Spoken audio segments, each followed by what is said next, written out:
वेदं सुरूपं तथा वा कलत्रं यशश्चारुचित्र धनं मेरुतुल्यम् मनश्चेन लग्नं गुरोरङ्घ्रिफन्ने ततः किं ततः किं ततः किं ततः किम् कलत्रं धनं पुत्रपौत्रादि सर्वं गृहं बान्धवा सर्वमेतद्धि जातम्. அம்பாளுடைய நாமாக்கள்ல நிரஞ்சனா, நிர்லேபா, நிர்மலா இந்த நாமாக்கள் போன தரம் பார்த்தோம். அதுல உபாசகால் 3 விதமா இருக்கா அப்படின்னு பார்த்தோம். முதல்ல ஆணவ மலம் மட்டும் இருக்கிறவா விஞ்ஞான கேவலாள்னு பேரு. ஆணவ மலமும் அதோடைய தேகத்தை ஆரம்பிக்க கூடியதான கார்மிக மலமும் இருக்கக்கூடியவாளுக்கு பிரளயாக்கலாள்னு பேரு. வேத புத்தியை உண்டு பண்ணக்கூடியதான மாயாக்கமலம், மாயிக மலம் அப்படிங்கிற ஒரு மலமும் இருக்கிறவா அவளுக்கு சக்கலாள்னு பேரு. முதல்ல ஒரு மலம் மட்டும் இருக்கிறவா விஞ்ஞான கேவலாள், 2 மலங்கள் இருக்கிறவா பிரளயாக்கலாள், அதே போல 3 மலங்களும் சேர்ந்து இருக்கிறவா சக்கலாள். சாதாரணமாக மனுஷாள்லாம் இந்த சக்கலால உள்ள சேர்ந்து இருக்க. சனக சனந்தனாதிகளோட பகவான் மனசுக்குள்ளேயே அவ தியானம் பண்ணும் பொழுது அந்த தியானத்துல அவளுக்கு வழியை காட்டி அவளுக்கு மோட்சத்தை கொடுத்தார். ஆகையால் விஞ்ஞான கேவலால் அப்படி 4 அதற்கு பிறகு மற்றவர்கள் மகர்ஷிகளுக்கு அவளுக்கு பிரத்யட்சமாய் பகவானே நேரா வந்து பிரத்யட்சமாய் அவளுக்கு ஆத்ம தத்துவத்தை உபதேசித்து அவளை ஆட்கொண்டவர்கள் அவள் பிரளயாக்கலாள். மனுஷியாள் சாதாரணமான மனுஷியாளுக்கு குரு ரூபமாக வந்து குருவின் வாக்குல இருக்கக்கூடியதான சொல்லாக அமைஞ்சு அவளுக்கு ஆத்ம தத்துவத்தை இதயத்தில் கூறும்படி பண்ற. சோ இந்த சாதாரணமான மனுஷியாளுக்கு எப்படின்னா குரு சொல்றார், குரு ஏதோ படிச்சிருக்கார், ஆனா அவர் எப்படி பண்ணிட்டு இருக்கார், அந்த வித்யை அபியாசம் பண்ணி அனுஷ்டானம் பண்ணிண்டு சர்வதா சர்வ காலமும் ததேக சித்தனா இருந்து மன்மனா பவமத் பக்தோ மத்யாஜி மாம் நமஸ்குரு அப்படின்னு இருந்து அதே வழியில இருக்கக்கூடியதான அவருடைய நாக்கு நுனியில பகவான் உட்கார்ந்துட்டு இருக்க. அவர் சொல்லக்கூடியதான சொல் வழியாக நம்ம காதுல விழுந்து உள்ள போய் 3 விதமான மலங்களையும் நீக்கி அவளுக்கு தன் ஸ்வரூபம் தானே புரியும்படி அவ அனுகிரகம் பண்ற. இப்படி 3 விதமான மனுஷாலையும் சொல்லி அதுல நிர்லேபா எனக்கூடியதான நாமாவில ஒரு விதமான பூச்சு வேலையும் இல்ல, மாயிக்கமான சம்பந்தம் இல்லாதவர்கள், கர்ம சம்பந்த லேபம் இல்லாதவர்கள், கர்மண லேபம் இல்லாதவர்கள் அப்படின்னு சொன்னார். கர்ம சம்பந்தமான லேபம் ஏன் இல்ல? அம்பாளுக்கு கர்மா இல்ல, கர்மாக்களுக்கு அதீதமானவள், ஆகையால் அவளுக்கு லேபம் இல்ல. நமக்கெல்லாம் கர்ம சம்பந்த லேபம் இருக்க. ஏன்னா அதனால தானே பிறந்திருக்கோம். லோகத்துல மனுஷியால் பிறவி எதனால வந்திருக்க? போன ஜென்மாவில பண்ணினா பிராரப்த கர்மாவுடைய மிச்சம் இருக்க, அதனால வந்திருக்கும். ஒவ்வொரு மனுஷனும் பிறந்திருக்கிறது ஜென்மாந்தரத்துல அவனிடத்துல இருக்கக்கூடியதான சஞ்சித கர்மா பிராரப்த கர்மாவாக மாறி அந்த பிராரப்த கர்மாவுடைய ஒரு பகுதியினை அனுபவிக்கிறதுக்காகத்தான் இப்பிறவையே எடுத்துக்கொண்டிருக்கான். ஆகையால் எல்லோருக்கும் மாயிக்க மலம் இருக்கு. அந்த மாயிக மலம் போகணும். அவளுக்கு நமக்குள்ள இருக்கக்கூடியதான கர்மாக்கள்லாம் அழியணும். இந்த கர்மாக்கள் அழியறதுக்கு வழி என்ன? லேபம் இல்லாதனான அம்பாளை தியானம் பண்றது. இந்த அம்பாளை தியானம் பண்ணினா என்ன பண்ணிட்டு இருக்க அம்பாள்?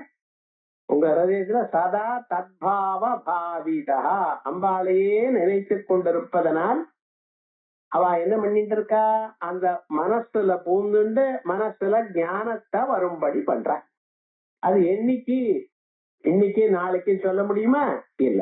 ஒரு 10-15 வருஷம் உபாசனை பண்ணின பிறகு அவளுடைய மனசுல இருக்கக்கூடியதான மற்ற தோஷங்கள்லாம் நீங்கின பிறகு அவளுடைய இதயத்துல தேசாமகம் சமுத்தர்த்தா மிருத்யு சம்சார சாகரா, மிருத்யுக்தமாக இருக்கக்கூடியதான சம்சார கடல்ல இருந்து அவளை தூக்கி விடுகிறேன்.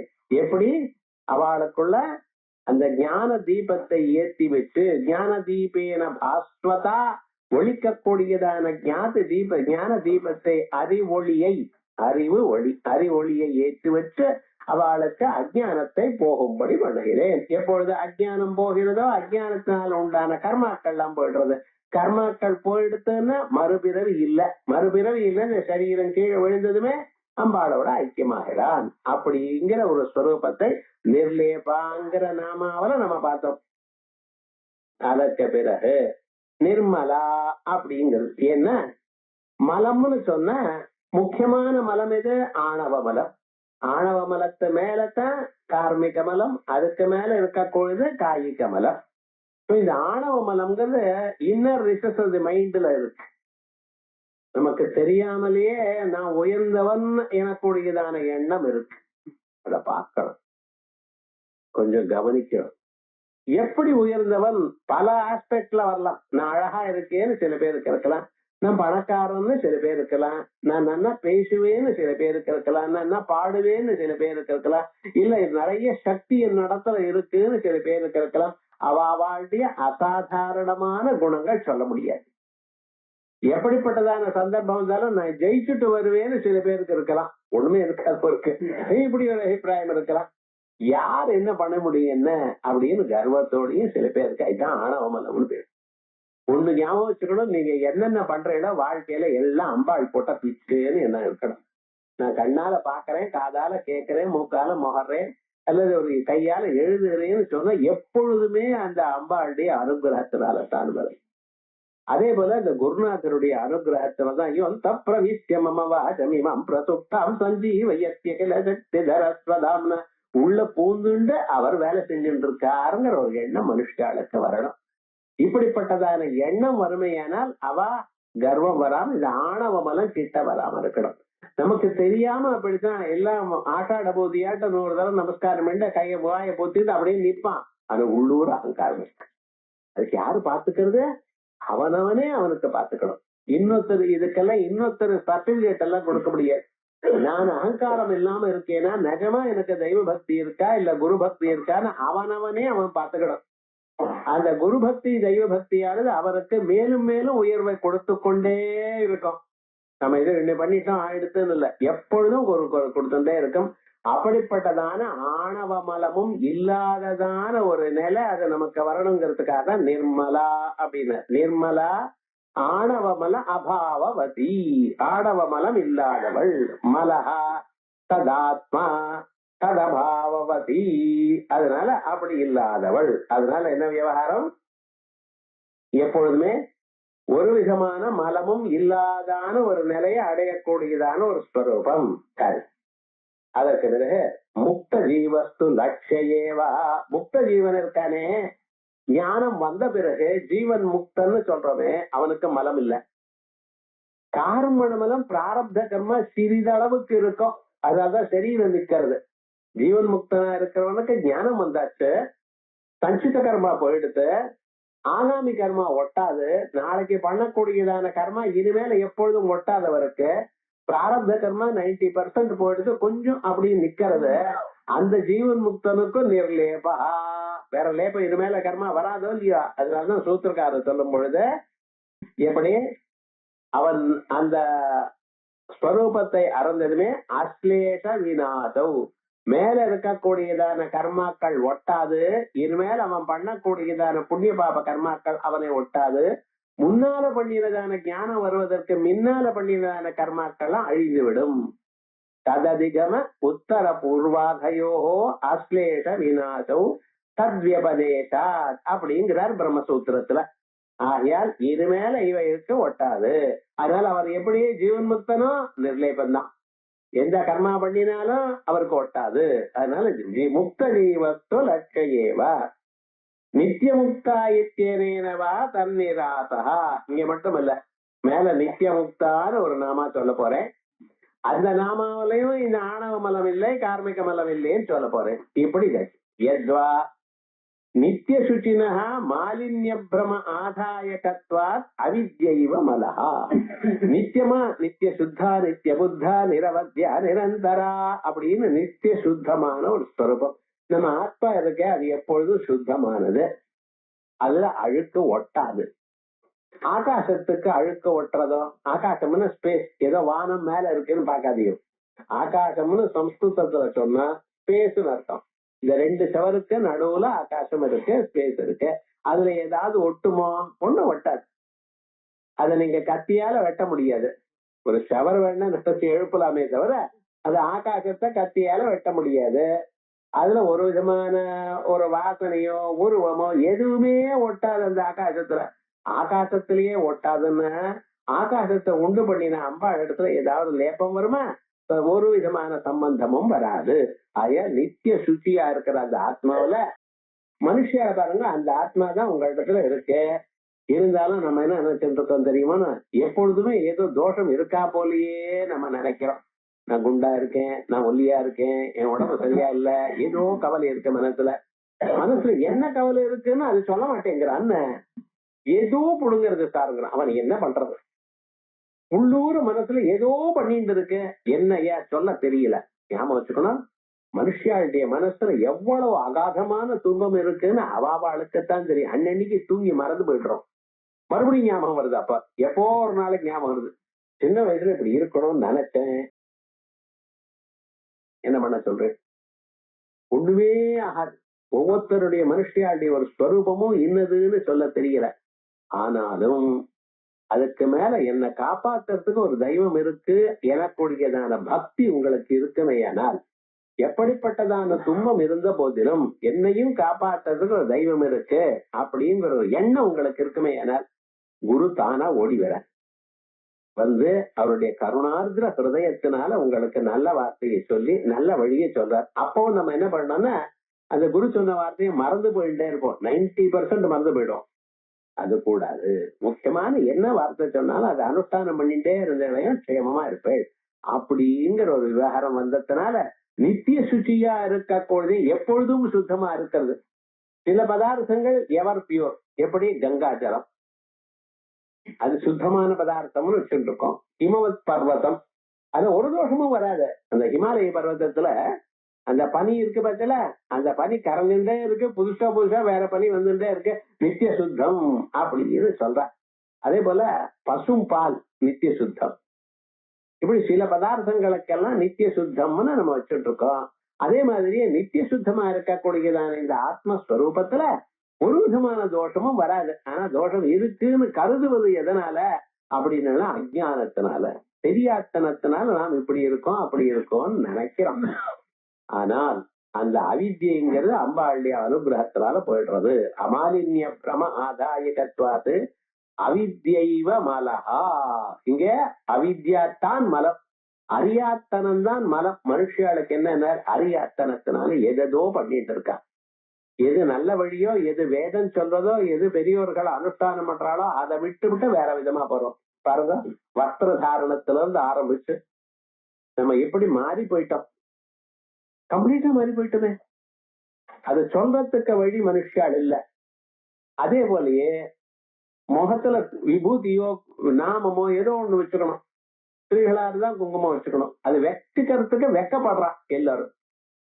அது எதற்காக சொல்றது, எதற்காக இருக்குன்னு ஞாபகம் இல்லை. அந்த குங்குமம் அந்த இடத்துல இருக்குமே, ஏன்னா 2 புருவங்களுக்கு நடுவுல குங்குமம் வச்சுட்டோம்னா அந்த இடத்துல யோக தாரணம்னு பேர். 2 புருவங்களும் அங்க வரணும். அந்த முத்திரைக்கு கேசரி முத்ரான்னு சொல்லிருக்கு. அந்த 2 குங்குமம் சேர்ற இடத்துல கண்ணை அப்படியே தியானம் பண்ணி ஒரு 2 நிமிஷம் மனுஷன் தினந்தோறும் ட்ரை பண்ணினானே, ஏன்னா அதுக்கப்புறம் மனசு சாந்தி அடையும். இப்படி கேச்சரி திக்சரி பூச்சரி அப்படின்னு மேல போய் சொல்ல போறோம். திக்கு முழுக்க சரிக்கிறது, ஆகாசத்துல சரிக்கிறது அப்படிங்கிறது அத்தனை சக்தியும் உங்களுக்கு வருது. அப்படிப்பட்டதான ஒரு சூப்பம் நம்ம வரணுங்கிறதுக்காக வச்சுட்டு இருக்கோம். ஆனா 4 நாள் என்ன பண்ணிட்டா எல்லாத்தையும் மறந்து விடும். ஒவ்வொரு தேசத்திலையும் ஒவ்வொரு சம்பிரதாயம் இருக்கு. நம்ம தேசத்தில் இருக்கக்கூடியதான சம்பிரதாயம் தன்னை தான் அடைவதற்காக செய்யப்பட்டது. மற்ற தேசங்களுடைய சம்பிரதாயமானால் அது வேற. அவளுடைய கல்ச்சர், அவளுடைய நாகரிகத்தை அவைகள்லாம் வேறு. நம்ம நாகரிகத்தை நம்ம கல்ச்சர் வேணும். இருக்கிறதோட சந்தோஷம் பண்ணுங்கிறது நம்ம பூமியில. அவளுக்கு அதிகமாக மேலும் மேலும் முன்னுக்கு வரணும், மேலுக்கு மேலும் காசு சம்பாதிக்கணுங்கிற அபிப்பிராயத்துல இருக்கிறவா அவ. ஆகையால் இப்படிப்பட்டதான ஒரு ஸ்வரூபத்துல ஒரு வித அவித்யா மலத்தை அடியோட நீக்கி உங்களுக்கு க்ஷேமத்தை கொடுக்கக்கூடியதான ஸ்வரூபம். ஆகையால் அம்பாளுக்கு நிர்மலா. அதுக்கப்புறம் நித்யா, அடுத்த நாம நித்யா. இந்த நித்யான்னா என்னது? நித்யான்னா சாஸ்வதமானவள், எப்பொழுதும் இருக்கக்கூடியது. லோகத்துல பாருங்க, எந்த பதார்த்தமா இருந்தாலும் அவைகள் நித்தியமா காணப்படுகிறதே தவிர எல்லாம் அனித்தியமா இருக்கு. எதுவும் நித்தியம் இல்ல. ஆனா நம்ம சிலதை நித்தியம்னு வச்சுட்டு இருக்கோம். முதல்ல என்ன பண்ண, ஒரு வீடை வாங்கி விடணும், ஏண்டா அது நித்தியமா சாஸ்வதமா இருக்கணும், தங்க இடம் இருக்கணுமோ இல்லையோ அப்படிங்கிறான். இதை பிக்சட் அசெட்னு சொல்லிட்டு இருக்கான். பேலன்ஸ் ஷீட் போடுறப்ப பிளான்ட் அண்ட் மிஷினரி முதல்ல போடுவான், பில்டிங்ஸ் போடுவான். அதெல்லாம் பிக்சட் அசெட்டா என்னைக்கோ போயிடுது. பேங்க்லயே அன்பிக்சட் அசெட்ங்கிறான், டிபாசிட் அன்பிக்சட் டிபாசிட்ங்கிறான். அப்ப என்னாச்சு, ஒரு காலத்துல எதை நாம சாஸ்வதம்னு நினைச்சோமோ எல்லாமே அசாஸ்வதமாயிடுது. உண்மை அதுதான். நாம் என்னமோ நினைச்சுட்டு இருக்கோம், பணம் இருந்தா எல்லாத்தையும் சாதிக்கலாம், பொருள் இருந்தா எல்லாத்தையும் சாதிக்கலாம். எல்லாம் ஓரளவுக்கு தான். நிஜமான உங்களை இருக்கிறது தாசம்பவி ஸ்புரத்துகாபி மமப்பியவஸ்தா எஸ்யாம் குரு சரண பங்கஜமேவ லட்சியம் அப்படின்னு அந்த சிவனுடைய பதங்கள் அதை மறக்காம நீங்க இருந்தடையானால் அது போரும். இவைகள்லாம் போரும் போகும், வரும் வரும் போகும், அவ்வளவுதான். நீச்சையில் கச்சத்து பரிச்சதா சக்கரனே மிக்ரமேனா. சிலதெல்லாம் கீழே இருக்கும், மேல போகும், மேல போகும், வந்துட்டே இருக்கும், அவ்வளவுதான். அதனால இது ஒன்னும் பெரிய வசதியா கருதப்படாது. ஆனா சிலதெல்லாம் நம்ம வரணும்னு காப்பாற்றணும், அது தர்மசாஸ்திரம் சொல்றது. ஆனா அதுவே வாழ்க்கைங்கிற ஒரு எண்ணம் இருக்கப்படாது. ஆனா நித்தியமானது என்ன வாழ்க்கையில அப்படின்னா, வாழ்க்கையில நித்தியம் பகவத் பக்தி, வாழ்க்கையில் நித்தியம் மனசு சாந்தி. எவ்வளவு காசு இருக்கட்டும், என்ன லாபம் மனசுல சாந்தி இல்லைன்னு. நம்ம வீடுங்கிற ஹவுஸ் ஹோம் அப்படின்னு ரெண்டு வித்தியாசம் சொல்றோம் வீட்டுல. இங்கிலீஷ்ல ஹவுஸ்னா என்னன்னா வீடு இருக்கிற இடம், ஹோம்னா என்ன மனசாந்தியோட இருக்கிற இடம். அதனாலதான் ஸ்திரீகளுக்கு இப்ப எல்லாம் ஹோம் மேக்கருங்கிறான், முன்னால ஹவுஸ் வைஃப்னு வச்சுட்டு இருந்தாலாம். இப்ப வீடை வைக்கிறது பிரயோஜனம் இல்லை, வீட்டுக்கு வந்ததுமே சண்டை போட்டு என்ன லாபம். வீட்டுக்குள்ள இருந்தா மனசுக்கு நிம்மதி இருக்கணும். ஊரெல்லாம் சுத்திட்டு வந்து ஆத்துக்கு வந்ததுமே ஆபாடான்னு படுத்துக்கணும். அந்த மனசுல ஒரு சாந்தி நிம்மதி எல்லாத்தையும் மறந்துட்டு வரணும். அது கோவில்ல இருந்தது. அதுக்காகத்தான் கோவில்ல போகும்பொழுது பெரிய கல்லை தாண்டி போகணும்னு சொல்லுவா. பெரிய படிக்கட்டு வச்சிருப்பா. உங்க மனக்கவலையில இங்க நிறுத்திட்டு உள்ள தாண்டி வாங்க, அங்க உள்ள பரமாத்மாவை தவிர ஒருத்தரையும் நினைக்க விடாது. அதே போலயே உங்க ஆத்துக்கு முன்னால மாவில தோரணம் இருக்கணும். இப்ப தோரணங்கள்லாம் கட்டுறதே இல்லைன்னு, பண்டிகை அன்னைக்கு கூட கட்டுறது இல்ல, மற்ற நாள் விடுங்க. எதுக்காக அந்த மாவில தோரணத்தை கட்டுறோம்? ஏன்னா அந்த மனசை துன்புறுத்தக்கூடியதான எண்ணங்கள் இருக்கிறவா வறுமையான அதை அங்கே நிறுத்தி விடுமா. அந்த மாவிலுக்கு அந்த ஒரு சுபாவம் இருக்குன்னு சொல்ற. எந்தெந்த மரத்துக்கு என்னென்ன சுபாவம், எந்த இலைக்கு என்ன சுபாவம் நமக்கு தெரியாது. சித்தர்கள் பாடல்ல இருக்கலாம், அவ பாருங்க பாடிட்டு போயிட்டு இருக்கா, நமக்கு ஒண்ணும் தெரியல விவகாரங்கள். வேதத்துல இருக்க அதான் ஆம்ர வனம் ஏகாம்ர நாதர் அப்படின்னு சொல்றோமோ இல்லையா. அந்த ஆம்ரம் மாமரத்துக்கு என்ன விசேஷமா சொல்லியிருக்கார். அம்பாள் ரொம்ப கவலையோட இருந்தாலாம் ஒரு காலத்துல. ஏன், பரமேஸ்வரன் தபஸ் பண்ணிட்டு இருக்காரு, திறந்து வரமாட்டேங்கிறாரு, வேற ஒண்ணும் இல்ல. அம்பாளுக்கு வர என்ன தகவலுது, இந்த பரமேஸ்வரன் ஆகாரம் சாப்பிட மாட்டேங்கிறார், வேற ஒண்ணும் பண்ண மாட்டேங்க, ஏகாகிரமா தபஸ் பண்ணிட்டே இருக்க. என்ன பண்றது, தப்போனிதியா இருக்கலாம், ஆனா தபஸே இதுவா இருந்தா லௌகிக விவகாரங்கள் நடக்க வேண்டாமா, உலகத்துல இருக்கக்கூடியதான ஜனங்கள் சௌக்கியமா இருக்க வேண்டாமான்னு கவலைப்பட்டாளா. அப்பொழுது அந்த மாமரத்தடியில உட்கார்ந்து தபஸ் பண்ணாலாம். எல்லா விதமான துன்பமும் போச்சு, பரமேஸ்வரன் வந்துட்டார்னு காஞ்சிபுரம் சரித்திரத்துல சொல்றது. ஆகையால் அங்க ஏகாம்பரநாதர் அப்படி சொல்றதுக்காக இப்படி சில பதார்த்தங்கள்லாம் நமக்கு தெரிஞ்சுக்கணும். அந்த மாவில தோரணம் எதற்காக கட்டின்னு இருக்க, இப்படி மனசாந்தி இருக்கணும். வீட்டுக்குள்ள வந்ததுமே அந்த வீட்டுல ஒரு மனுஷனுக்கு வந்தவா எல்லோருக்கும் சாந்தமான ஒரு சித்தம் வரணும் அப்படின்னு சொல்ற. அது மாதிரி பிளாஸ்டிக்ல கட்டுங்க, வெள்ளியில கட்டுங்க, யாராவது எடுத்துட்டு போட்டு நான் வேண்டாம் நான் சொன்னேன். மாவிளக்கு தான் இருக்கு, மாவில போன்றதான பதார்த்தங்களுக்கு இல்ல, மாயிலக்குத்தான் இருக்கு அது விவகாரம். அப்படி அதான் விவகாரம் என்ன, எப்படி பண்ணணும் அப்படின்னு சொல்ல வந்து என்ன, அப்படிப்பட்டதான நித்தியமான ஒரு ஸ்வரூபம் எது, வீட்டுல இருந்தா மனசாந்தி நித்தியம். மனசாந்தி வழக்கப்பட்டு போயிடுது. ஏனால் உங்களுக்கு எப்படிப்பட்டதான நிலையில இருந்தாலும் அந்த மனசாந்தி உங்களை விட்டு போகாது. ஆகையால் முதல்ல நம்ம தெரிஞ்சுக்கணும். ருச்சி கண்ட பூனைன்னு சொல்ற பார்த்தீங்களா, அது ஒரு தரம் பார்த்துருதுன்னா அந்த மனசு இனிமேல எங்கேயும் அசைய. எப்படிப்பட்டதான துன்பம் இருந்தாலும் எனக்கு சேர்ந்தது இல்லையேன்னு பழக தெரிஞ்சுக்குமா. அந்த ஸ்வரூபம் நமக்கு வரணும். அப்படி ஒரு பதார்த்தம் எது? அந்த நித்தியமான சாஸ்வதமான அந்த கருணை, தெய்வத்தினுடைய கருணை. அதுதான் நிஜமான நித்தியமான ஒரு ஸ்வரூபம். மற்ற பதார்த்தங்கள் நித்தியம் இல்லை. உலகம் முழுக்க நித்திய அனித்திய வஸ்து விவேகம் முதல்ல வேணும். நித்தியமானது ஆத்ம தத்துவம், அனித்தியமான பதார்த்தங்கள் மற்றவைகள் எல்லாம். இந்த ரெண்டுலையும் அனித்தியத்தை விட்டு நித்தியத்தை நாடணும் எனக்கூடியதான நிச்சயமான ஒரு எண்ணம் வேணும். அதுதான் விவேகம்னு சொல்றது. நித்திய அனித்திய வஸ்து விவேகம். இதான் வேதாந்தங்களுக்கு முதல்ல 4 குவாலிபிகேஷன்ல முதல் குவாலிபிகேஷன் இதுதான். பரமாத்மா ஒண்ணுதான் நித்தியம் சத்தியம், மற்றவைகள்லாம் அனித்தியம் அழியக்கூடியது ஒரு நாள். அதனால இல்லைன்னு சொல்லல, இருக்கு, அழியக்கூடியது. ஒரு நாளைக்கு அதை நம்மளை விட்டு போயிடும். அன்னைக்கு நாம் கவலைப்படப்படாது. இது அழியும் எனக்கூடியதான எண்ணத்துல இருந்துட்டு அதை உபயோகப்படுத்துங்க. உலகத்தை உபயோகப்படுத்த வேண்டாம்னு யாரும் சொல்லல. ஆனா அது நித்தியம் எனக்கூடியதான பிடிவாதம் வேண்டாம். ஆனா நிச்சயமாக உங்களுக்கு அந்த பிடிவாதம் இருக்கு. எப்படி இருக்குன்னு தெரியுங்கிறல. கடையில போய் ஒரு பொருள் வாங்கினதுமே, சார் இதுக்கு எத்தனை வருஷம் கேரண்டின்னு கேட்கிறேன். வேற பெரிய ஒரு 10,000 ரூபாய் பொருள் கூட இல்ல, சாதாரணமா ஒரு இண்டக்ஷன் ஸ்டவ்னா எத்தனை வருஷம் இருக்கும், குக்கர் வாங்கினா எத்தனை வருஷம் இருக்கும், அது என்ன இருக்கு போலாமே, இப்ப என்னச்சு இருந்தும் உபயோகப்படு. அந்த எண்ணம் இல்லை நமக்கு. எந்த பொருள் வாங்கினாலும் எந்த பொருள் நாம கைப்பற்றினாலும் அது நிச்சயமா இருக்கணும், சாஸ்வதமா இருக்கணும் எனக்கூடியதான எண்ணம் மனுஷியாளுக்கு இருக்கு. அந்த எண்ணமானது எப்ப அதை மாறி போறதோ மனுஷனுக்கு துன்பத்தை கொடுக்கிறது. முதல்ல நம்ம யோஜனை பற்றி பார்க்கணும். என் மனசுக்கு துன்பம் எதனால வருகிறதுன்னு யோஜனை. இதான் வேதாந்தம் சொல்றது. இப்ப விவகாரம் என்ன, எதனால துன்பம் வருதுன்னு யோஜனை பண்ணி பாருங்க. அதுல பழகுங்க, பத்திரமா இருந்துட்டு பழகுங்க அப்படிங்கிறது. ஆகையால் நித்யாங்கிறது என்ன? சாஸ்வதமான ஒரு பதார்த்தம், ஆத்மஸ்வரூபம். இந்த நித்திய சொல்றதுக்காக நம்ம என்ன பண்ணிருக்கோம், அம்பாளுடைய சக்திய 16 பிரிச்சிருக்கோம். இந்த பிரம்ம சக்திய 16 பிரிச்சிருக்கோம். திருஷ்டா தர்சதா அப்படின்னு வேதங்கள்ல கிருஷ்ண யஜுர்வேதத்துல இத பத்தி விசேஷமாக சொல்லி இருக்க. அந்த 16 சக்திகள் இருக்க, அது அப்படியே அம்பாளுக்கு நித்யா ஷோடசிகா ரூபா அப்படின்னு 16 நித்யா வடிவமா சொல்லியிருக்கோம். பிரதிபன்முக்கிய ராகாந்த திதி மண்டல பூஜிதா. பிரதிபத்துன்னு பிரதம, அங்க தெலுங்குல பாட்யமின்னு சொல்வா, தமிழ்ல பிரதமன்னு சொல்றோம். இந்த பிரதமையில இருந்து ஆரம்பிச்சு பௌர்ணமி வரைக்கும் 15 நித்தியங்களா. 1 2 3 தானே. பிரதமனா 1, பௌர்ணமினா பைச்சதிசி 15.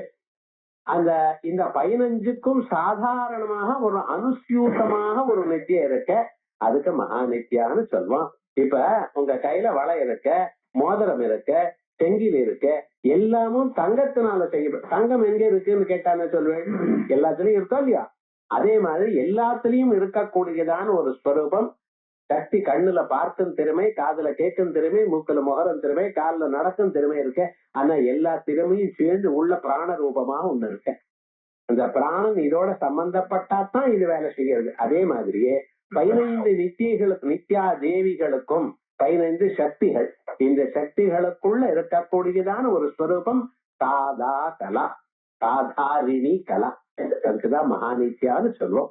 இப்ப பூஜை பண்ணும் பொழுது 15 சுவாசினிகளை உட்கார வச்சு, நடுவுல ஒரு சுவாசினியை வச்சு இப்படி ஏதோ பூஜை பண்ணிட்டு இருக்க. இது இங்க மட்டும் இல்ல, எல்லா தந்திரத்திலையும் இருக்க. கிருஷ்ணனை ராசலீலையை பாடும் பொழுது இந்த ராதா கல்யாணம் பண்ணுவா பார்த்தேல, அப்ப 15 தம்பதிகள் இருப்பா. இருந்துட்டு நடுவுல ஒரு தீபம் தான் இருக்கும். நடுவுல அங்க ஜோதிஸ்வரூபம் தனியாக ஒருத்தர் யாரும் இருக்க வைக்கிறது இல்ல. ஜோதிஸ்வரூபத்தை வச்சு 15 தம்பதிகளை வச்சு அங்கனா மங்கனா மந்தரே மாதவம் மாதவம் மாதவம் தந்தரே நாங்கனா இத்தமா கல்பிதோ சஞ்சதோ அப்படின்னு அவ ராசலீலைய தியானமா பண்ணிட்டு இருப்பா. இப்படி எல்லாம் விவகாரங்கள்லாம் இந்த கோலாட்டம் போடுறது. இப்படின்னு கோலாட்டம் கோல்னா கம்பு, அதை வச்சுட்டு ஆடிட்டு இருக்கா. அது ஒவ்வொரு சத்தமும் பண்ணும் பொழுது அந்த ராமநாமாவை சொல்லணும். ஹரே கிருஷ்ணா ஹரே கிருஷ்ணா அப்படின்னு சொல்லணும். அதுக்குதான் கோலாட்டம்னு பேர். ஏதோ என்ன கோலாட்டம்னு ஏதோ விளையாட்டு இருக்கக்கூடாது. ஒவ்வொன்றும் ராமநாமாவை சொல்லணுமா அப்பா. அது மாதிரி பண்ணிட்டு இருக்காப்பா.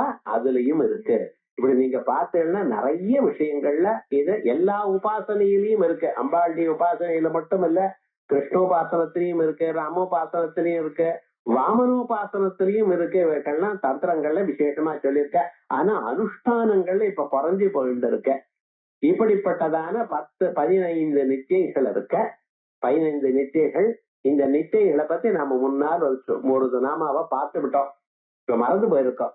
சொல்லப்படாது. ஏன்னா நம்ம மறக்காம அப்படியே ஞாபகம் வச்சுட்டு இருந்தா போர் அடிக்குமோ இல்லையோ. சொன்னதையே சொல்றாருன்னு நீங்க நினைப்பீங்களோ இல்லையோ. மறக்கிறது நியாயம்தான். ஒரு நாமாவில இந்த நித்யா தேவிகளை பத்தி சொல்லியிருக்கேன். நித்யா பராக்கிரமா டோப நிரீட்சண சமுத்சுகா அப்படின்னு 15 நிச்சயங்களும் பண்டாசுரனுடைய 15 சேனாதிபதிகளை கொண்டாடாம்.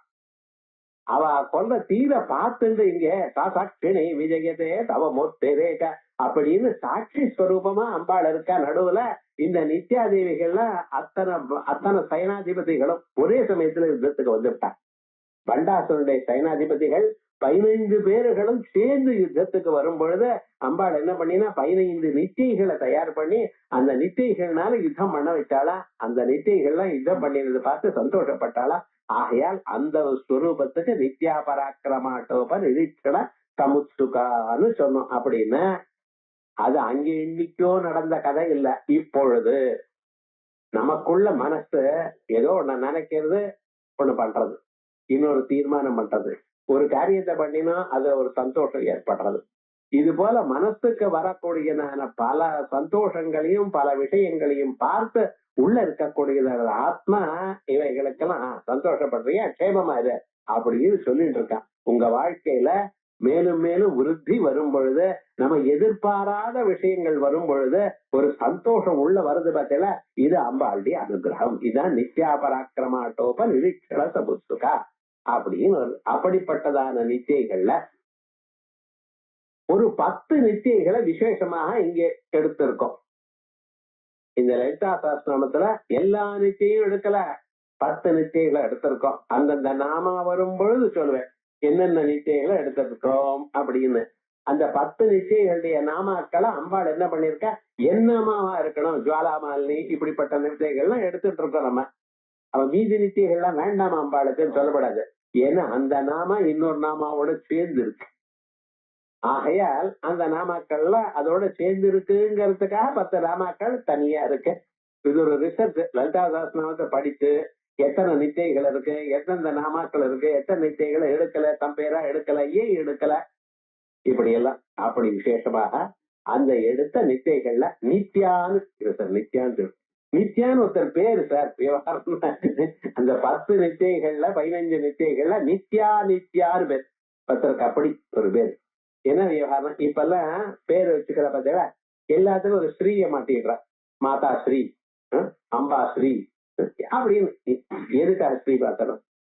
ஒருத்தர் தெலுங்கு ஆந்திர தேசத்துல ராமமூர்த்தின்னு வச்சுட்டா போறாங்க, ஸ்ரீராமமூர்த்தின்னு வச்சுட்டு இருக்காரு. அவருக்கு முன்னால ஸ்ரீராமமூர்த்தி. என்னையா ராமமூர்த்தின்னு பேர் வச்சுக்க கூடாதோ, அவர் ஸ்ரீராமமூர்த்தின்னு வச்சுட்டு இருக்காரு. இன்னொருத்தர் வெறுமனையே சாஸ்திரின்னு பேர் வச்சுட்டு இருக்காரு. அவர் பேரே சாஸ்திரி, அவர் சாஸ்திரம் வாச்சார். இப்ப என்ன சொல்றது, சாஸ்திரின்னு வச்சுக்கணுமா? இப்படியெல்லாம் கன்ஃபியூஸ் பண்றதுக்குன்னே சில பேர் இருக்க விவகாரம் முழுக்க. அதே போல இப்ப நம்ம என்ன பண்ணிருக்கோம், எல்லாத்துக்கும் ஸ்ரீன்னு சேர்த்துக்கிறோம். பேர்ல சேர்த்துக்கலாமா, சேர்த்துக்கூட. ஜெயலட்சுமின்னு பேரு ஜெயஸ்ரீன்னு மாத்திவிட்டா. ஏன் சுவாமி எப்படி வச்சிருக்கேன்னு. அது என்னமோ ஸ்ரீ முன்னால வச்சுக்கூடாதோ, பின்னால வேற வச்சுக்கிறான். இதெல்லாம் சாஸ்திரம் சொல்லியிருக்கா இல்லையா? எங்கேயும் சொல்லல. 2 அக்ஷரம் 3 அக்ஷரம் 4 அக்ஷரம் இந்த நாமகரணம் பண்ணும் பொழுது ஸ்ரீகளுடைய பேர் இப்படித்தான் இருக்கணும், நதியினுடைய பேர் இருக்கப்படாது, அதே போல மலையினுடைய பேர் இருக்கப்படாது, இப்படியெல்லாம் தர்மசாஸ்திரத்துல விசேஷமா சொல்லியிருக்க. ஆனா இந்த இடத்துல நித்யாங்கிறதே அம்பாளுடைய பேர். விவகாரம் என்ன, நித்யா. இந்த நித்யாதித்யனுடைய ஒரு ஸ்வரூபம் இருக்க பார்த்தா, இந்த ஸ்வரூபம் என்ன சொல்றது அப்படின்னு பார்க்கணும். நம்ம சரீரத்துக்குள்ள மூலாதாரத்திலிருந்து பிரம்மரந்திரம் பர்யந்தம் சில இடங்கள் இருக்கா. அந்தந்த இடங்கள்ல ஒவ்வொரு சக்கரம் இருக்கு. மூலாதாரத்துல 4 இதழ் சக்கரம் இருக்கா.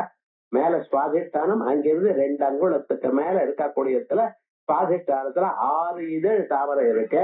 நாதியில இருக்கும் பொழுது அங்க 10 இதழ் தாமரை இருக்கு. அதுக்கு மேல இதயத்துல வரும் பொழுது 12 இதழ் தாமரை. விசுத்தி சக்கரம் அங்கே 16 இதழ் தாமரை.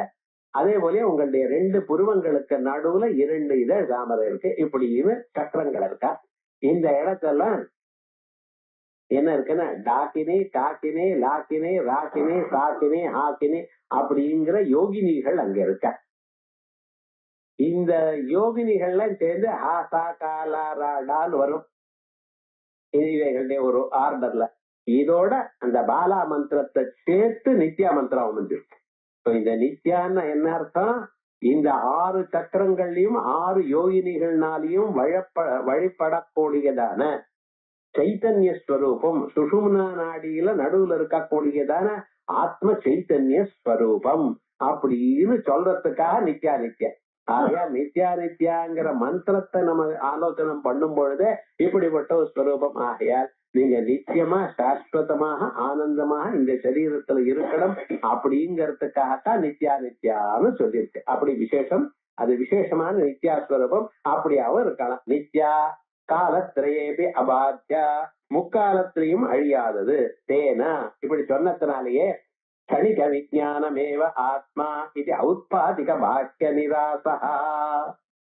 இந்த ஆத்மா என்னதுன்னு விசாரம் பண்ணிட்டு இருக்கிற காலத்துல ஆத்மா என்கிறது அறிவுத்தான் அப்படின்னு சொன்னான் பௌத்தன்.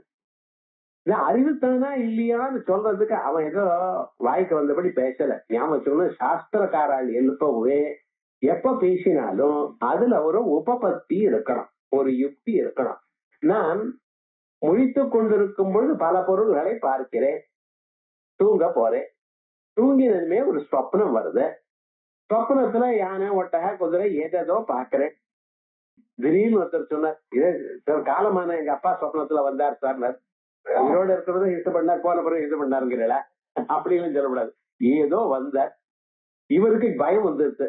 என்ன ஆச்சுன்னு, சார் அவர் சொப்னத்துல வந்தார், என்னாச்சுன்னு அவர் என்ன கூப்பிடுறாரான்னு கூப்பிட்டா வந்தாரு. வந்தா என்ன ஆயிடுச்சுன்னு, சார் காலமானவா சொப்னத்துல வந்தா நம்மள கூப்பிடுறாருன்னு நினைப்போன்னு. ஞாபகம் வச்சுக்கணும், சொப்ன சாஸ்திரம் வேறு, இது வேறு. சொப்னத்துல காலமானவா வந்தா நமக்கு தீர்காயுஷ். அதனால விவகாரம் என்னன்னு, ஒருத்தனே காலமாயிட்டா போல, இவனையே காலமாயிட்டா 4 பேர் தூக்கிட்டு போறா போல சொப்னம். நடுங்கிட்டான், ஓடி வர்றான். காலமே 4 மணிக்கு போனேன் எங்காத்துக்கு, என்ன ஆச்சுன்னு, இப்படி ஆயிடுச்சுன்னு. ஒன்னும் கவலைப்படாதீங்க, இன்னும் 30 வருஷம் இருப்பேன்னு. என்னடா ஆச்சுன்னு, சாஸ்திரம் சொல்றது விவகாரம் சொப்னத்துல ஒரு மாதிரி ஏற்பட்டா அதுக்கு வேற விதமான பலம். அப்படி சொப்ன சாஸ்திரம்ங்கிறது வேறு. கிருஷ்ண யஜுர்வேதத்துல 2ஆம் கண்டத்துல ஸ்வப்னாத்தியாயத்துல விசேஷமா இவைகள்லாம் சொல்லியிருக்கு. ஏதோ தானா சொல்றதெல்லாம் நம்ம சாஸ்திரம் சொல்லியிருக்கு, ஒவ்வொரு சின்ன விஷயமும் சொல்லியிருக்க. அதனால இந்த நித்தியம்ங்கிற ஒரு பதார்த்தம் நம்ம பாக்குறோமே ஸ்வப்னத்துல பொருள்கள் எல்லாம், அங்கே பொருள் இருக்கான்னா கொஞ்சம் நீங்க ஸ்வப்னத்துல பார்த்த பொருள் நிஜமா இங்க இருக்கோம், இருக்க முடியுமா? யானையை பாக்குறேன், உங்க காட்டுக்குள்ள யானை எப்படி வரும்? முடியாது. ஆனா பாத்துருக்கேன், எப்படி சொல்றது, மேல தூங்கிட்டு உங்க பெட்ரூம்ல யானை வந்தாப்புல, 4-5 யானை வந்தாப்புல சொப்னத்தை பார்த்தேன். அங்க பொருள் இருக்கா? இல்ல. பொருள் இல்லாம உமக்கு அத எப்படி அறிவு வந்தது இப்படிங்கிற சந்தேகம் எல்லா சாஸ்திரக்காரர்களும் சொல்லணும். மீமாம்ச வாசிச்சவனோ, வேதாந்த வாசிச்சவனோ, தர்க்கம் வாசிச்சவனோ இந்த கேள்விக்கு பதில், ஏன்னா சொப்னம் எல்லாருக்கும் வருது இல்ல, உங்களுக்கு மட்டுமா வருது? அவனுக்கு வருது. சார் சொப்னத்துல பொருள் இல்லாமல் அறிவு எப்படி வந்திருக்கு அப்படின்னு கேட்டா, இதுக்கு பௌத்தன் பதில் சொன்னா, நம்ம அறிவுத்தானே பொருளாக மாறி இருக்கட்டும். அப்ப அங்க வேற ஒண்ணும் இல்ல, பொருளே இல்ல. ஆனா எப்படி பார்த்தேன், அறிவு ஒண்ணுதான் இருந்தது, நான் அறிவு இருக்கு, இந்த அறிவே பொருளாக மாறி உள்ளது அப்படின்னா சரி சரின்னு ஒத்துட்டேன். அவன் அதோட நிக்கப்படாதோ. சொப்னத்துல இருக்கிற பொருள் மட்டும் அறிவு பொருளாக மாறி இருக்குமே. ஆனால் உலகத்துல நாம் பார்க்கும் பொழுதும் என் அறிவே உலகமா மாறி இருக்குன்னு ஏன் ஒத்துக்கப்படாதுன்னு ஒரு ஸ்டெப் மேல போயிட்டான். இப்ப ஜாகிரதையில் நம்ம பார்க்கக்கூடியதான பொருள்கள் எல்லாம் அவாவாளுடைய அறிவுனால மாறி இருக்குன்னா, அப்புறம் நான் கேட்டேன், என் அறிவு தான் இந்த சேரா மாறி இருக்குன்னா உங்க அறிவும் ஏன் சேராவ மாறணும்? ஏன்னா 2 பேரும் ஒரு சேரா தானே பாக்குறோம், என் அறிவும் ஒரே மாதிரி ஆச்சு, ஒரு பொருளாகவே மாறி இருக்குவா அப்படின்னு கேட்டேன். இல்ல இல்ல, பூர்வ சம்ஸ்காரத்துல மாறி இருக்கு. அந்த சேரா முதல்ல யாரோ பார்த்தா அது அப்படித்தான் தோண்டிக்கொண்டே இருக்கும். இப்படி எல்லாம் முதல் சொல்ல ஆரம்பிச்சான். அப்ப அந்த அறிவு பர்மனன்ட் தானே நமக்கு? அதான் டவுட்டுங்கிறல.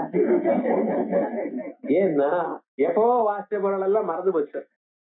காலேஜில வாசிச்சோம், என்ன கஷ்டப்பட்ட வாசிச்சோம். அடாடா, அந்த பாட்டனி வாசிக்கிறவாளும் ஜுவாஜி வாசிக்கிறவாளும் அவ அந்த ரெக்கார்டு எழுதுறதுக்குள்ள அவ பாருங்க எவ்வளவு கஷ்டப்பட்டு இருக்கா. நாங்கெல்லாம் கஷ்டமே படல. என்ன கணக்கு பியூர் மேத்தமெட்டிக்ஸ். நாங்க சொன்னா இன்னொருத்தருக்கு புரியாது. அப்படியெல்லாம் வாசிச்ச விவகாரம் முழுக்க ஒண்ணு ஒரு கவலையும் கிடையாது. சுலபமா பாஸ் பண்ணிட்டோம். அதனாலதான் பாஸ் பண்ணேங்கிறல. ஆனா அவ பாக்குறது பாருங்க, ரெக்கார்ட் நோட்டு எழுதுறதுக்குள்ள அவ படுற பாடு சிரமம். இப்படி பாட்டு அப்படி பார்த்து சரியா இல்லை, இப்படி சரியா இல்லைன்னு சொல்லி அப்படியெல்லாம் அவ்வளவு கஷ்டப்பட்டீங்கள. இப்ப ஒரு சாதாரணமா ஒரு புஷ்பத்துக்கு பொட்டானிக்கல் நேம் என்னன்னு கேட்டேன் பிரமாத. நான் பார்த்து சொல்றேங்க, வேற ஒண்ணும் இல்ல. துளசிக்கு ஏதோ ஆர்டிகல் எழுதுறோம், துளசிக்கு பொட்டானிக்கல் நேம் என்னன்னு கேட்டேன். அது பார்த்து சொல்றேன் குருஜிங்க. என்னத்த பண்றது விவகாரம் முழுக்க. ஏன் சொல்ல வந்தேன்னு சில சந்தர்ப்பங்கள்ல அப்படி ஆயிடும். அதனால அறிவு சாஸ்வதம் இல்லை நமக்கு. ஆனா அவ என்ன சொல்றா, அறிவானது ஒவ்வொரு நிமிடமும் மாறிக்கொண்டே இருக்கு அப்படின்னு சொல்ல. அவனுக்கு க்ஷணிக விஞ்ஞானவாதி. பௌத்தன்ல யோகாச்சாரால், மாத்தியமிக்காள், சூன்யவாதிகள் அப்படின்னு 4 பேர் இருந்துட்டு இருக்க. அந்த லோகனா தேசநாதானாம் சத்வாருக வசாருகா அப்படின்னு பௌத்தருக்கு எண்ணிக்கை அறிவு வந்ததோ, போதித் தத்துவம் மரத்துக்கு அவளுக்கு அந்த ஞானம் வந்ததோ, அன்னில இருந்து அவர் பேசுறத நிறுத்திவிட்டார். நல்ல காரியம். அனாவசியமா பேசிட்டு இருக்கோம் பார்த்தல. பேசுவதனாலதான் சண்டை வருது, இன்னொருத்தருடைய மனசுக்கு துன்பம் வருது. ஆனா விவகாரம் என்ன, நிறுத்தி விட்டாராம் பேசுறத. பேசுறது நிறுத்தினா ஒவ்வொரு சிஷ்யனும் வந்தா இப்படித்தானே ஆமான்னு சொல்லல, பேசுறதை நிறுத்தி விட்டாரு. பேசுறதே நிறுத்தி விட்டார். அவர் பார்த்தாராம், நான் எப்ப கேட்டேனோ அதுக்கு பதில் சொல்லலையோ மௌனம் அங்கீகாரே அப்படி 4 மதஸ்தான் தனித்தனியாக யோகாச்சாரம், மாத்தியமிகன், விபாஷிகன், சௌத்ராந்திகன் அப்படின்னு 4 யோக பௌத்த சாஸ்திரங்கள்.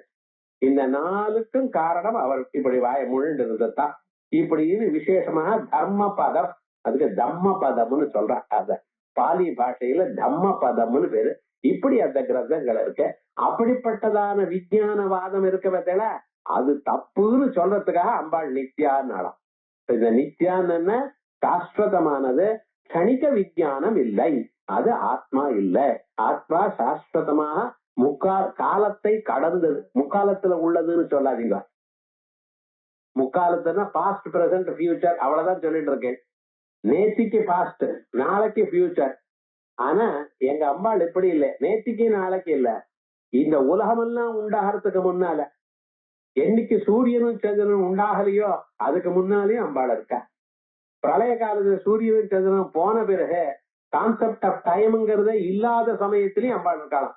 தாத்தாட்சிணி விஜயத்தே தவமூர்த்தி ரேகா அப்படின்னு கல்யாண விருட்ச தலத்துல சொல்றது. அப்படிப்பட்டதான அம்பாளுடைய ஸ்வரூபம் நித்யா. ஆகையால் விஞ்ஞானவாத மதத்தை கண்டனம் பண்றதுக்காக இது சாஸ்திரம். இது லலிதா சாஸ்திரம்னு ஏதோ நாமாக்களுடைய பேரு சொல்லிட்டு மேல போயிட்டு இருக்கிறது இல்ல. இது ஒவ்வொரு சாஸ்திரம் பௌத்த மதத்தை இங்க கண்டனம் பண்ணிருக்கு. பிரம்மசூத்திரத்துல எப்படி ஒவ்வொரு மதத்தையும் தனித்தனியா கண்டனம் பண்ணி அனலைஸ் பண்ணி பாக்குறோமோ அப்படி இங்க சொல்லிருக்கு. க்ஷணிக விஞ்ஞானமேவ ஆத்மா இது ஔத்பாதிக பாக்கிய நிராசா. அதனால இந்த ஒரு நாமாவில விடலையாம் சாஸ்வதி, சாஸ்வத ஐஸ்வர்யா, சர்மதா சம்புமோகினின்னு சாஸ்வதின்னு ஒரு நாமா சொல்லிட்டு இருக்கோம். அங்கேயும் இதேதான் அர்த்தம். அது 951வது நாம, அங்கேயும் சாஸ்வதின்னு சொல்றோம். இப்ப என்ன, நித்யான்னு ஒரு நாமாவை சொல்லி சாஸ்வதின்னு ஒரு நாமா சொன்னதுனால ஒரு நாமாவானது க்ஷணிக விஞ்ஞானவாதத்தை கண்டனம் பண்றது, இன்னொரு நாமாவானது இன்னொரு விஞ்ஞானவாதத்தை சௌத்ராந்திகனை கண்டனம் பண்றது அப்படின்னு விசேஷமா சொல்ல போறோம். அப்படி அப்புறம் நித்யா காலத்ரயேபி அபாத்யா தேன க்ஷணிக விஞ்ஞானமேவ ஆத்மா இது ஔத்பாதிக பாக்கிய நிராசா. இத உபனிஷத்துல எங்க சொல்லியிருக்கேன் சொல்லணுமே. அவிநாசீவாரேவாத்மா அனுச்சித்தி தர்மா. யாஜ்ஞவல்க்யர் கன்னியாசம் வாங்கிக்கணும்னு கிளம்பிட்டார். என்ன சுவாமின்னு ரொம்ப தொல்லையா இருக்கு வீட்டுல, என்ன ஆட்டுக்காரியோட தொல்லையா இல்ல, அவருக்கு ஏகாந்தே சுகமஸ்யதாம் பரதரே சேதமாதீயதாம். தியானம் பண்றதுக்கு சமயம் கிடைக்க மாட்டேங்கிறது. அந்த தியானத்தினால ஒரு சுகம் வந்துருச்சுன்னா, ஆத்ம தத்துவத்தை அறிந்து குருமுகமாக அறிந்து அதை உள்ளூர தொடங்கிட்டுன்னா அந்த ஒரு ஆனந்தத்துக்கு முன்னால எந்த ஆனந்தமும் ஈடாகாது. அது பிரம்மானந்தம். அப்படிப்பட்டதான ஒரு ஆனந்தத்தை சுவைத்து கொண்டே இருக்கணும்னு நினைச்சார் அவர். அவர் ஏகாந்தமா இருக்கணும்னு நினைச்சார். இருந்தா முடியலையே. ஜனகர் டெய்லி கூப்பிடுறார். கூப்பிட்டா காலமே 10 மணி சாயங்காலம் 5 மணி வரைக்கும் பேசிட்டே இருக்கார். இது பேசி பேசி ஒரு நாளைக்கு என்ன ஆயிடுச்சுன்னு ஒரு மனுஷனுக்கு அது திகட்டி போயிடுது. பேச வேண்டாம், நாம கொஞ்சம் யோசனை பண்ணுவோம். ஒரு நாளைக்கு 10 நிமிஷமாவது மௌனமா இருந்து பார்ப்போம். நீங்க எந்த டைம் வச்சுருக்கீங்களோ அந்த டயத்துல செல்போன் அடிக்கும், அது வேற விவகாரம். ஆனா கொஞ்சம் யோசனை பண்ணி பார்ப்போம். கொஞ்ச நேரம் மௌனமா இருப்போம். இந்த மௌனமா இருக்கிறதுனால நமக்கு அதிகமான சக்தி வருது, மனசாந்தி வருது. இது வேணுங்கிறதுக்காக சன்னியாசம் வாங்கிக்கணும்னு சொன்னார். சன்னியாசம் வாங்கும் பொழுது ஆசைக்காரிட்ட பர்மிஷன் வாங்கிட்டு தான் போகணும். அவரே தர்மசாஸ்திரம் எழுதியிருக்க. சொல்லிக் கொள்ளாம கோபம் வச்சுன்னு போகக்கூடாது. ஆவக்கா போடலன்னு சன்னியாசம் வாங்கி விடாது. சன்னியாசம் வாங்கினா அது செல்லாது, அவ்வளவுதான், வேற ஒண்ணும் இல்ல. வாங்கிங்க, அது செல்லாது. அப்ப சன்னியாசம் வாங்கிக்கிறது எப்படி? நியாயபூர்வகமா ஆத்துக்காரிட்ட சொல்லி அவ ஓகே. ஏன்னா விவாகத்தோ தர்மேனா அர்த்தேனா காமேனா நாதிச்சராமின்னு பிரதிஜை பண்ணிட்டுத்தானே கல்யாணம் பண்ணிட்டு இருக்க. ஆகையால் அவங்க அம்மாவை பர்மிஷன் கேட்டு போகணும். கேட்கிறா. கேட்கும் பொழுது அந்த அம்மா சொல்றாளா, முதல்ல ஒரு கேள்வி கேட்டா, நம்ம 2 பேரும் கல்யாணம் ஆச்சான்னு. சுவாமி இப்படி கேள்வி கேட்கிறேன்னு. ஆமா ஆச்சுன்னு. கல்யாண சந்தர்ப்பத்துல என்ன பிரதிஜை பண்ணினேன்னு கேட்டா. எந்த சுகம் வந்தாலும் எது வந்தாலும் பாதி பங்கு போட்டுக்கிறேன்னு சொன்னீரோ இல்லையோன்னு. ஆமா ஒத்துட்ட, வேற வழின்னு. அந்த அம்மாவுக்கு எல்லாம் தெரியும்னு ஏமாத்த முடியாது. அப்ப என்ன கேட்கிறா, சரி இப்ப தாங்கள் போறீங்கள, எதற்காக போறேள் அப்படின்னு கேட்ட. இல்லம்மா எனக்கு ஒரு சுகம் வேணும், ஆத்ம சுகம் வேணும், அதுக்காக போறேன்னு. அப்ப அந்த ஆத்ம சுகம் எனக்கு கொடுக்காம போறது நியாயமான்னு கேட்டேன். வேற வழியே இல்லையே. அப்ப என்னன்னா, சரி அந்த ஆத்ம சுகம் எப்படி வருமோ அது உனக்கு சொல்லிட்டு போறேம்மா. ஏசி ஆஸ்வா வாமா உட்கார், நிதித்தியாசஸ்வா, நான் சொல்றேன், சொல்றத ஊனி கேட்டுக்கோ, நிதித்தியாசனம் பண்ணு அப்படிங்கிற. சரி, அப்ப நீங்க காசெல்லாம் கொடுக்குறேன்னு சொன்னீங்களே, இந்த காசுனால மோட்சம் வருமானு கேட்டேன். அமிர்தத்வஸ்து நாசாஸ்தி வித்தேனேதி. எவ்வளவு காசு தெரியுமே நம்மளால நினைச்சு பார்க்க முடியாது. ஆயிரக்கணக்கான பசுமாட்டுகளை பல முறை கொடுத்திருக்காரு அவர். வெறும் பசுமாடு மட்டும் இல்ல, ஒவ்வொரு பசுமாட்டு கொம்புலையும் 10 பழம் தங்கத்தை வச்சு அவ்வளவு காசு கொடுத்திருக்காரு.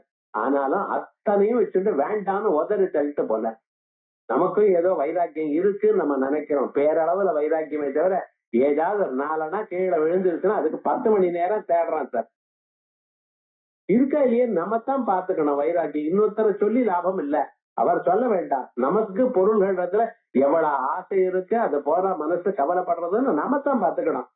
ஆகையால் அப்ப என்ன சொன்னாலாம் இப்படின்னு அமிர்தத்துவத்து நாசாஸ்தி வித்தேன, படத்தினால அமிர்தத்துவத்துக்கு மோட்சத்துக்கு வழி இல்லம்மா அப்படின்னு சொல்லிட்டு, அப்ப என்ன எதேவ பகவான் வேத ததேவமே புரூஹி, தாங்கள் எதை தெரிந்து கொண்டிருக்கீங்களோ அதை எனக்கு சொல்லுங்க அப்படின்னு சொல்லும் பொழுது சொல்ல ஆரம்பிக்கிறார்.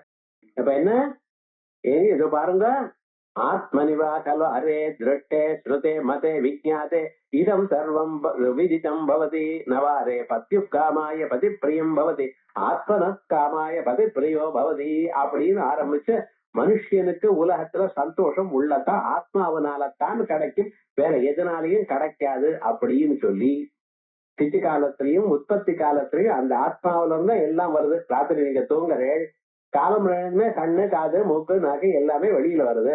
வெளியில எதனால வந்திருக்கு, எங்க இருந்து வந்திருக்க, உள்ள இருக்கிற ஆத்மாவில இருந்து வெளியில வந்திருக்கு. மறுபடியும் ராத்திரி தூங்குற காலத்துல இவைகள்லாம் உள்ள ஆத்மாவில போய் சேர்றது. அத்தியாகிதஸ்ய தூமாஹா வினிஷ்டரந்தி, நெருப்பு தடல வீசினோமையானால் அந்த தணல்ல இருந்து பொறிகள்லாம் எப்படி வெளியில கிளம்புகிறதோ அதே போல தூங்கி எழுந்ததுமே கண்ணு காது மூக்க நாக்கு உள்ள இருந்து வெளியில வருது. இப்படி ஸ்திதி காலத்திலையும் பிரளய காலத்திலையும் எல்லாத்தையும் சொல்லி எல்லாம் சொல்லி முடிச்ச பிறகு அந்த ஆத்மா இருக்கேம்மா விஞ்ஞான கனம் வாரேயமாத்வா, அறிவு கட்டி ஒரு நாளும் அழியாது அந்த அறிவு அப்படின்னு சொன்னார. சொன்ன பிறகு கொஞ்ச நேரம் ஆனவர் சொன்னார், அது இந்த சரீரம் கீழே விழுந்ததுமே ந பிரேத்திய சம்ஞாஸ்தி, சரீரம் கீழே விழுந்து ஓர் அறிவு இல்லைன்ட்ட. இந்த மாதிரி கேர்ஃபுல்லா கவனிச்சுட்டு இருக்க.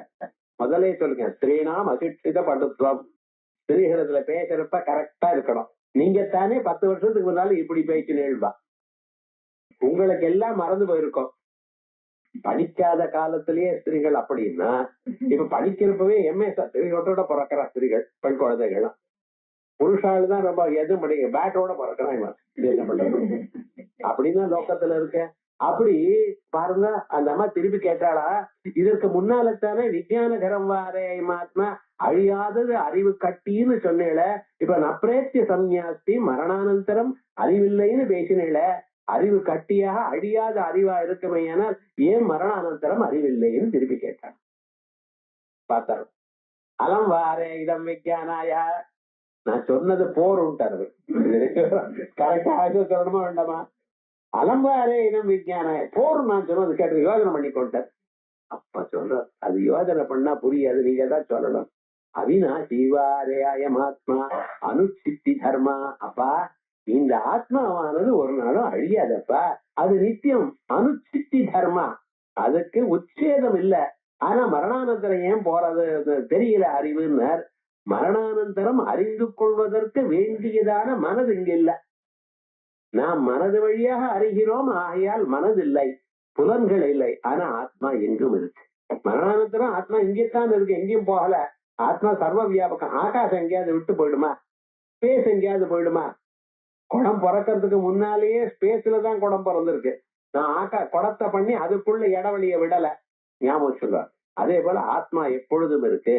அந்த ஆத்மா அம்பாளுடைய ஸ்வரூபமா இருக்கும் பொழுது அவளுக்கு நித்யான்னு பேர். அது அவிநாசீவா அரே அயமாத்மா இது ஸ்ருதே திதி நித்யா கால நித்யா மந்திர ரூபாவா. திதி நித்யா மந்திர ரூபாவா, இந்த திதி நித்யா மந்திரம் தான் இப்ப நான் சொன்னேன். நித்யா நித்யான்னு சுக்லபட்ச தசமி, கிருஷ்ணபட்ச ஷஷ்டி. நித்தியக்களை எப்படி பூஜை பண்ணணும்? சுக்லபட்சத்துல காமேஸ்வரியாதி சித்ராந்தம், கிருஷ்ணபட்சத்துல சித்ரா நித்தியிலிருந்து ஆரம்பிச்சு காமேஸ்வரி நித்திய பரியந்தம். சுக்லபட்ச தசமி அன்னைக்கு நாம இந்த திதி நித்யா நித்தியை பூஜை பண்ணிட்டு இருக்கோம். அதே போலயே கிருஷ்ணபட்ச ஷஷ்டி அன்னைக்கும் இந்த நித்தியை பூஜை பண்ணிட்டு இருக்கோம். இந்த நித்தியை பூஜை பண்ணினா என்ன லாபம் அப்படின்னா, நித்தியமான சாஸ்வதமான அம்பாளுடைய அருள் கிடைக்குமா. அதான் இது விசேஷம். எப்படின்னா, யாரு பூஜை பண்றாளோ, யாரு உபாசனம் பண்றாளோ அவளுக்கு மட்டும் இல்ல, அவள இருந்து ஆரம்பிச்சு 3 தலைமுறை வரைக்கும் அவ க்ஷேமமா இருப்பா. லலிதா சஹஸ்ரநாமத்தை நீங்க கேட்கிறேன், அது நீங்க சௌக்கியமா இருக்க உங்களுக்கு மட்டும் இல்ல, உங்க குழந்தை, உங்க குழந்தைக்கு குழந்தை, அந்த குழந்தைக்கு குழந்தை வரைக்கும் சௌக்கியமா இருப்பேன். அதுக்கப்புறம் அவாதான் பாத்துக்கணும்னு. ஏன்னா சோமயாகம் பண்ணினா அதனுடைய ஸ்வரூபம் 3 தலைமுறை. 3ஆவது தலைமுறையில அவ யாகம் பண்ணலைன்னா போயிடுது, மறுபடியும் பட்டணம். இப்படின்னு ஒரு ரூல் வச்சுட்டு இருக்கா. அதுதான் இங்கேயும் அப்ளை. அதாவது இங்க இருந்து அங்க வந்து, ஏன்னா தந்திரம் நித்தியமா இல்லையா அப்படி. அதனால திதி நித்யா கால நித்யா மந்திர ரூபாவா.